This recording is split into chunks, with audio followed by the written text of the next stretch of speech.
Dr. Nicholas Mercer, the theme park therapist with You Improve PT. Today I am going to be going over the 4 phases of theme park pain preparedness. Stay tuned to find out what all that means and how you can plan, prepare, and enjoy your theme park adventures without having pain.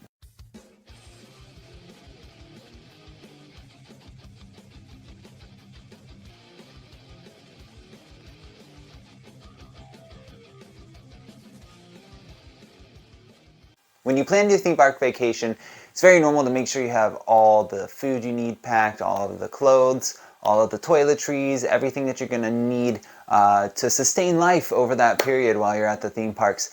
One thing a lot of people don't plan for is pain, right? So any physical issues that they may have, any pain that may come during that theme park vacation. Again, theme park vacations, very, very active. You're going to be taking thousands and thousands of steps every single day, and we want to make sure that we are prepared to prevent and decrease that pain when it does come. In order to have a successful theme park vacation, it is incredibly important to be prepared and have a plan. This is especially true if you're going to be spending several days at the parks. In the guide to decreasing theme park pain that I've been personally working on and I hope to get out soon, called Pain is Not Magical, I go over in depth the 4 phases of theme park preparedness, what you need to do during each of those phases, and what specifically you should be bringing and planning for depending on your type of pain. In this video, I'm just going to outline those phases for you so you have a good idea of what to expect and what to do during each of those phases before you actually go to the theme parks. First, we have the planning phase. This phase is different lengths for everyone, but it's anytime before your theme park vacation, your theme park trip. And that is because it is the time where you are going to figure out where your common pain happens. What do I mean by this? This basically means what type of pain might you get after walking for a very long period of time. What kind of pain do you get at the end of the day where you've taken 20, 30,000 steps? Because it's very likely that that's how many steps you're going to be taking at the park. Now, once you've figured out what type of pain you normally get and where you normally get it, you can start putting together a plan of what techniques and tools you're going to need and be very familiar with before you actually go to the theme parks. Without properly executing the planning phase, you may find yourself in pain without the proper tools and without the proper knowledge that you're going to need in order to enjoy that day without having that pain. After the planning phase, we have the preparation phase, and it's just like it says, we're getting you prepared for your long days at the parks.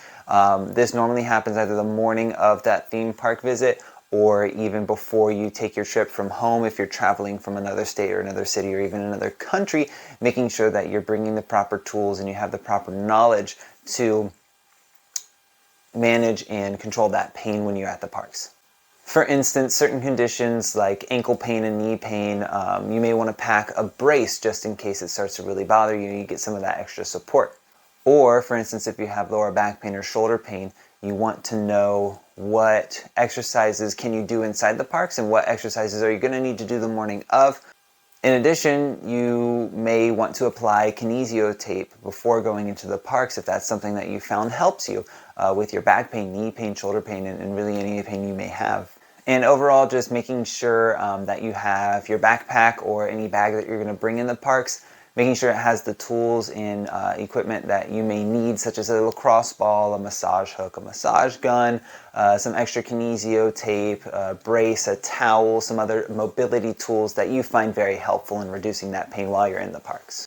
Without this phase, you won't be prepared and may find yourself inside the parks with a sudden increase in pain, but without the tools and knowledge that you need to fix it. So the third phase is the theme park phase. And this is go time, right? You're in the parks, you've got the tools you need, you've got the knowledge, you know which exercises are going to help you and which exercises you can do inside the theme parks, what you need to do as far as soft tissue mobilization is concerned, if you need more K-tape, if you need a brace, a towel to do some mobility exercises, you've already prepared. Now you just have to implement those techniques to alleviate that pain. And finally, we have the recovery phase. This is after your day at the parks, and especially if you're going to be spending several days at the parks. So you get back to your hotel room, you get back home, you get back to wherever you're staying for the night, and you wind down, you rest, you do any techniques that you weren't able to do inside the parks because it involves lying down or exposing, some muscles that you aren't able to access when you've got a backpack, you're controlling kids and all this stuff, and really replacing the K-tape.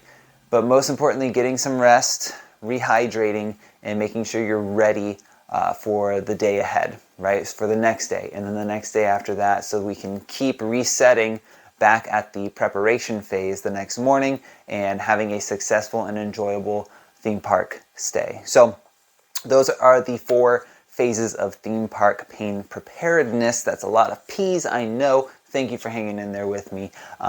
Check our channel, The Theme Park Therapist, and look at some of those exercises, see which ones are going to help you for your specific kind of pain.